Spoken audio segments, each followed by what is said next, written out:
నాటిన ప్రతి మొక్క సంరక్షణకు ప్రణాళికాబద్ధంగా చర్యలు చేపడతాం. రాష్ట్ర ఐటీ పరిశ్రమలు శాసనసభ వ్యవహారాల శాఖ మంత్రి దుద్దిళ్ల శ్రీధర్ బాబు వెల్లడి.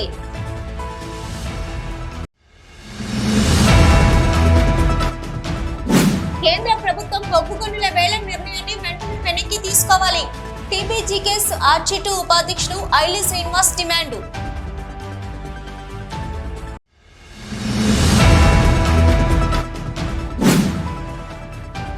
ఎన్టీపీసీ టౌన్షిప్ లోని హరిహర దేవాలయం ప్రాంగణంలో ముగిసిన శ్రీ ఉమా మహేశ్వర స్వామివారి బ్రహ్మోత్సవాలు.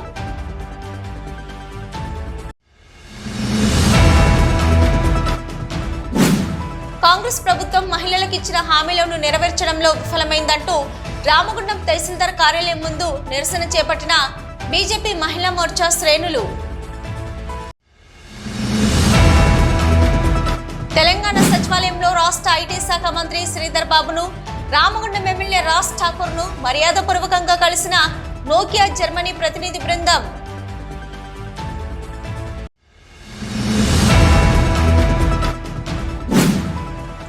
జూలై 4న విద్యార్థి యువజన సంఘాల ఆధ్వర్యంలో నిర్వహించే భారత్ బంద్ విజయవంతం చేయండి. విద్యార్థి యువజన సంఘాల నాయకుల పిలుపు.